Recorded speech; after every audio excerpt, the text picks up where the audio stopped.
Number 7. Let's try number 7 from the worksheet. Find the question here. So it's 12x squared minus 31xt. It's a little different, isn't it? Plus 20t squared. And for all of these, we're going to factor. Alright, well, let's take a look, first of all, and see what kind of factoring this is. Does it look familiar at all? Well, it's something x squared, right? But then you got this xt thing. But it's kind of the same thing. Is it a perfect square? Because it almost looks like it could be a perfect square. Because when you have a letter squared here and a variable squared here on the end, a lot of times that's a perfect square. But is this a perfect square? No, it's not. Because there's no number, there's no whole number anyway, that if I multiply it by itself or square it, I'm going to get a 12. And there's nothing squared, that I'm going to get a 20. Do you agree with that? Okay, no whole number anyway. So it's not a perfect square. So we're just going to have to factor it just normally, okay? Just regular trinomial factoring.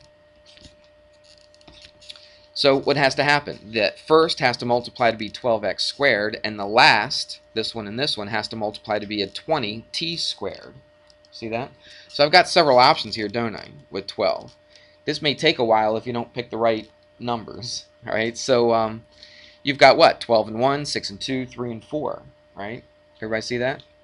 Right, what about 20? Again, you got a few options on that. You got 20 times 1. What else do you have? 5 and 4 or 10 and 2, right? So you've got a lot of different chances to mix all this up. So let's try one. Hopefully, we pick ones that work. What do you want to try for? Well, you know what the answer is, but you know, don't just give me the numbers for the answer. If you looked at this, remember I always say it's kind of a rule of thumb. It's not like a solid law that says you got to split it down the middle. Usually I probably would not go 12 and 1, even though sometimes that might work. All right, just kind of a rule of thumb with the questions that I've been given. Usually you kind of split it down the middle somewhere. So what do you think you might want to use with 12?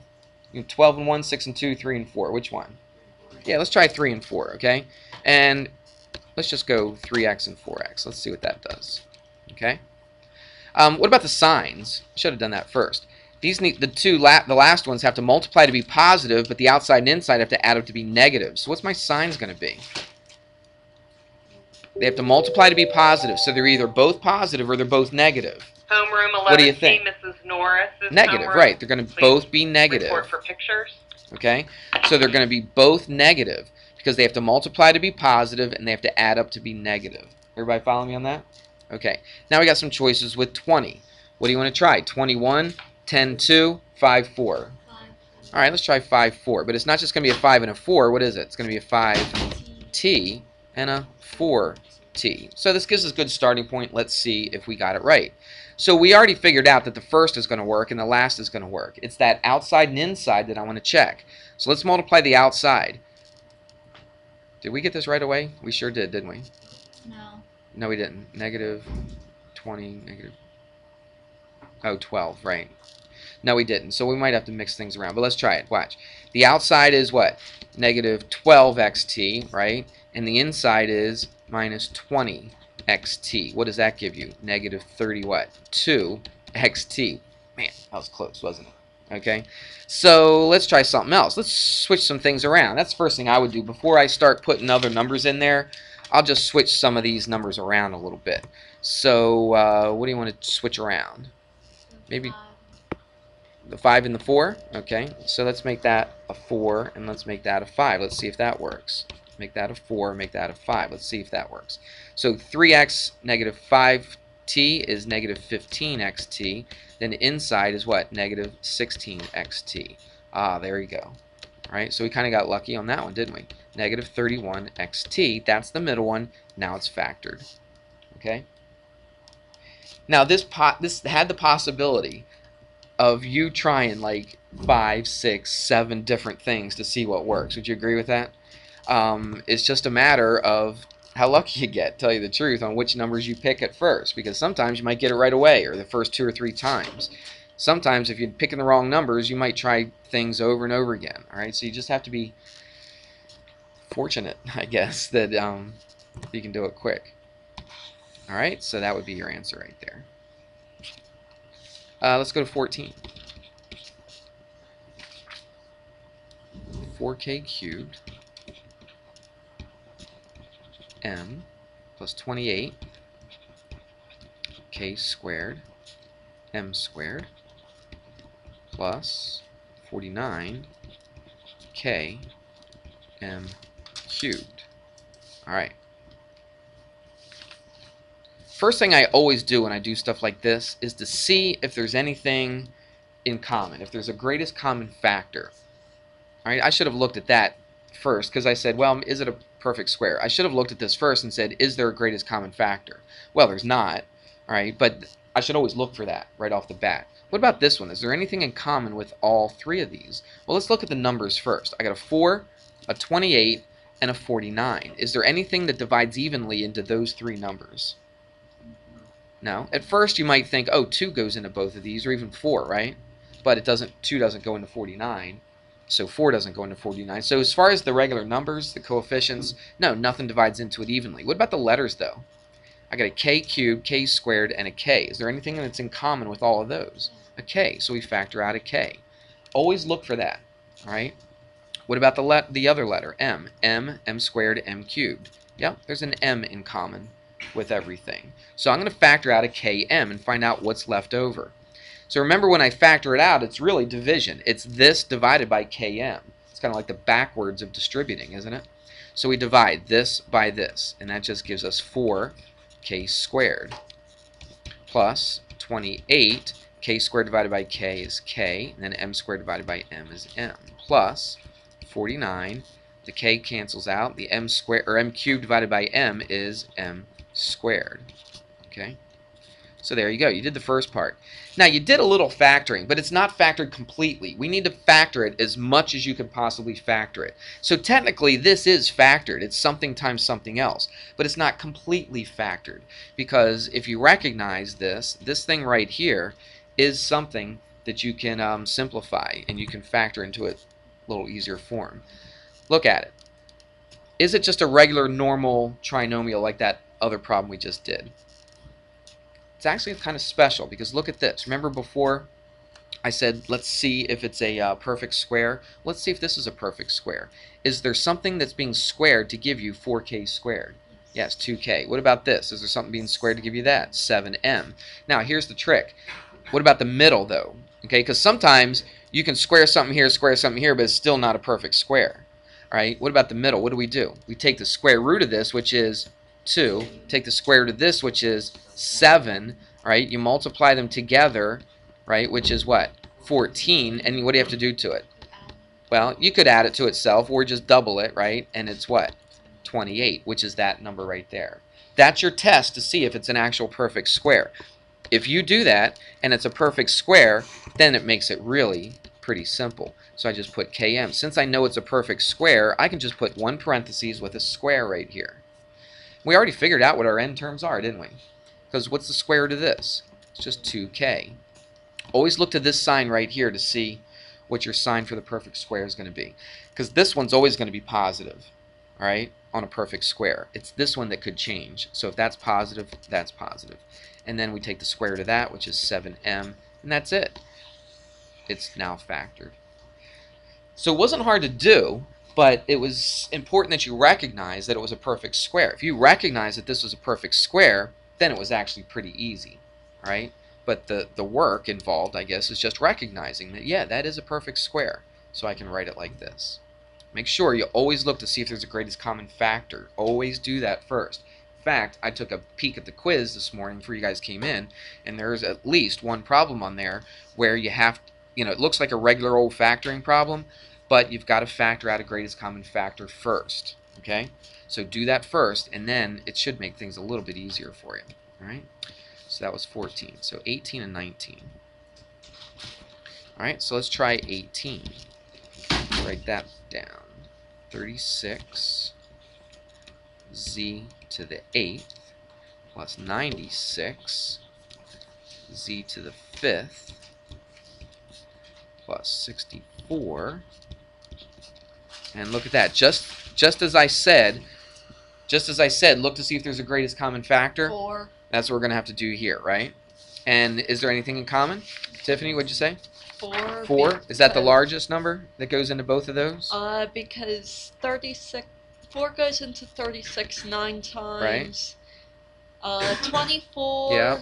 16. Very good. Okay, so 4 does go into all of those. So we'll factor out a 4. What about the Students z's? in homeroom 11C, Squared, Mrs. because Norris, that's squared. the least. go to Right. the gym for Yep, your you look for the picture. smallest Thank you. one. Yeah. Okay. Right. So that goes into all of them, right? Because there's a z squared in there, there's a z squared in here, and there's also a z squared in this. All right? So that's your greatest common factor. So always do that first. I mean, you'd be really stuck anyway. I mean, how in the world do you do z to the 8th, you know? I mean, you'd be kind of stuck. So, yeah, there should be something else you could do before you try to do a regular factoring. So let's do this one now. So 4 goes into 36 9 times. Now remember, we're dividing this divided by this. Z to the 8th divided by z squared. What's the rule? What do we do to the exponents?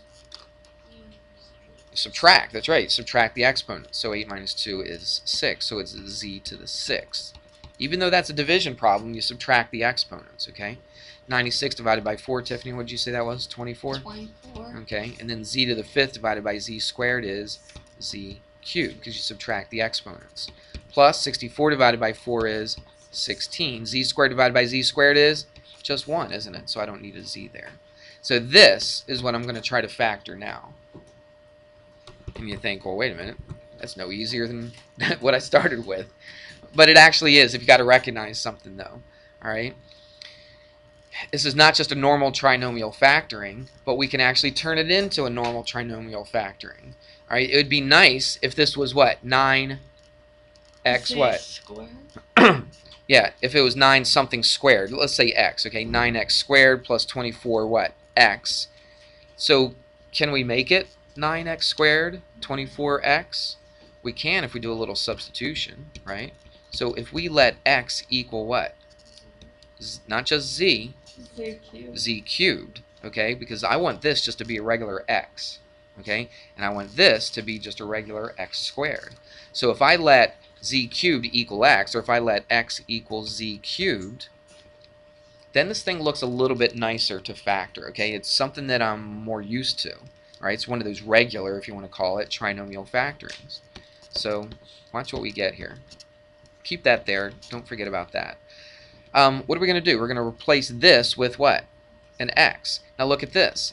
If z cubed is x, then what is z cubed squared? Z to the 6, and that's what that is, isn't it? So this is really just 9x squared. Everybody see that? Because x is z cubed, right? And what did I do? I took that z cubed and I squared it. What do I get when I get z cubed squared? I get z to the 6. So yeah, that's the same thing if I replace it. Plus 24, and we said this is equal to x, plus 16.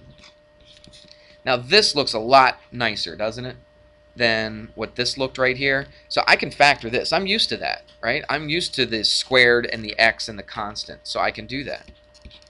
I'm just tagging this along because I don't want to forget about it, okay? So this is just going to be just a normal regular factoring problem.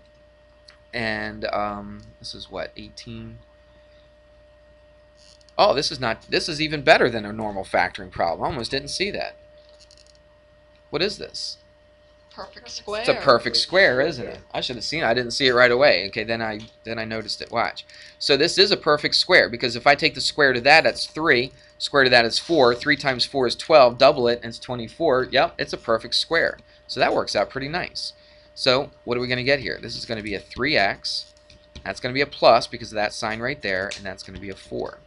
Now, do we leave it like that? Is that our answer? No, because we just did this. The reason that we made this into an x and this to an x squared is just to make it a little easier to factor, right? It was a little easier to factor, so we did it like this. But now we got to put that z cubed back in for the x. So really, all it is this. Keep that 4z squared on the outside. Instead of 3x, it's going to be 3z cubed plus 4, and that's squared, and there's your answer right there. Okay? So that's Please by excuse substitution. Homeroom 10A, Mr. Mitchell's homeroom, to the Pusey Center lobby. All right, so that is by substitution. All right. If I went a little quick here, you can always go back on YouTube and look at it and slow it down a little bit, stop it, pause it, think about it, right, before you go to the next step and all that. What was the last one? 19? Is that what you asked? I think that's what it was. All right, this will be our last one. So it's 21, 3p minus 4 squared minus 10, 3p minus 4, and then plus 1. Right away, this kind of looks like one of our normal factorings, doesn't it? Because look, I've got a number, something squared, right? And then minus something times that same number, right? Plus a constant. So it kind of looks like a regular trinomial factoring. But that 3p minus 4 kind of messes things up a little bit. So instead of, excuse me, instead of making this 3p minus 4, what can we make it? Make it x. That's right. You're seeing it now, aren't you? All right, so what we're going to do is over here we say let x equal what? 3p minus 4. Okay? So now it's going to look a lot easier. 21x squared minus 10x plus 1. Now this looks a lot more pleasant than this did. All right, so I'm much more familiar with this. So I can factor this thing. Then when I'm done, I can replace the x with a 3p minus 4. All right, so let's go ahead and do this. Now this is not a perfect square, is it? Because 21, you can't do anything. So this is just a regular, normal trinomial factoring. We've got a couple. Let's do the signs first. I should always do that. What about our signs? Has to multiply to be positive and add up to be negative. So it would be negative and negative. Okay. Now I got 21. Well, so I got 21 times 1, or I have 7 times 3, right? There's my only choices. 7 times 1. Okay. And don't cheat and look at what I said was the answer. We're just thinking this, pretending we haven't looked at our answer yet, okay? So there we go. And not much choice for 1, is there? That's kind of nice. 1 and 1. Let's see if that works. So the outside is negative 7. The inside is negative 3. How about that? We got it on the first shot, didn't we? But that's not our answer, though, because this doesn't equal this, because this doesn't even have any x's in it. So what are we going to do? We're going to take that x and put that 3p back in for that x. So we're going to have to do a little bit of algebra. It's pretty basic stuff. All right. So it's 7 times. Now watch what I did. It's multiplied by 3p minus 4. So that 3p minus 4 has got to be in a parentheses because that 7 has to be distributed through that 3p minus 4. Everybody see that? You got to be careful with that. And then you got another parentheses. This is multiplied, right? It's not being added or subtracted. These two things are being multiplied. They're factors. So it's 3 times x again, which is 3p minus 4 minus 1. See what I did? All I did was just replace that x with a 3p minus 4. Same thing right there. But now we just have to simplify it a little bit. This is real basic algebra stuff, okay? So let's do that. Let's distribute the 7 through this. So that would be 21p minus 28. And then you got that minus 1 on the end. You might have been able to do that in your head, but I'm going to show you every step just so you don't get confused. Distribute the 3. So I've got 9p minus 12, and then you got a minus 1 on the end. Okay? And now we can simplify it. We're almost done. So it's 21p minus 29. And then this is 9p minus 13. And there you go. There's your answer. What do you think? It's got to be getting better now, right? Than when we first started doing these things. Starting seeing that substitution a little bit easier now. In fact, I think these are probably the easier substitutions like this. It kind of, because you got the squared and you got, to the first power. I think this kind right here is a little bit more difficult to see that it's a substitution. But you look here and you say, hey, if that was just an x, is this x squared? Yeah, it is. All right, because it's z cubed squared. Then it's a substitution. All right, we got it? How do you feel? A little bit better? You ready for tomorrow for the quiz? All right, good. Yes, sir. Yeah, you can keep that. I'm going to let you hang on to it, okay? So I'll collect it tomorrow, though, okay? I'll collect it before you take the quiz so that you can look at it and you can review it a little bit more. And look at the YouTube if you have any questions on that. All right? All right, fantastic.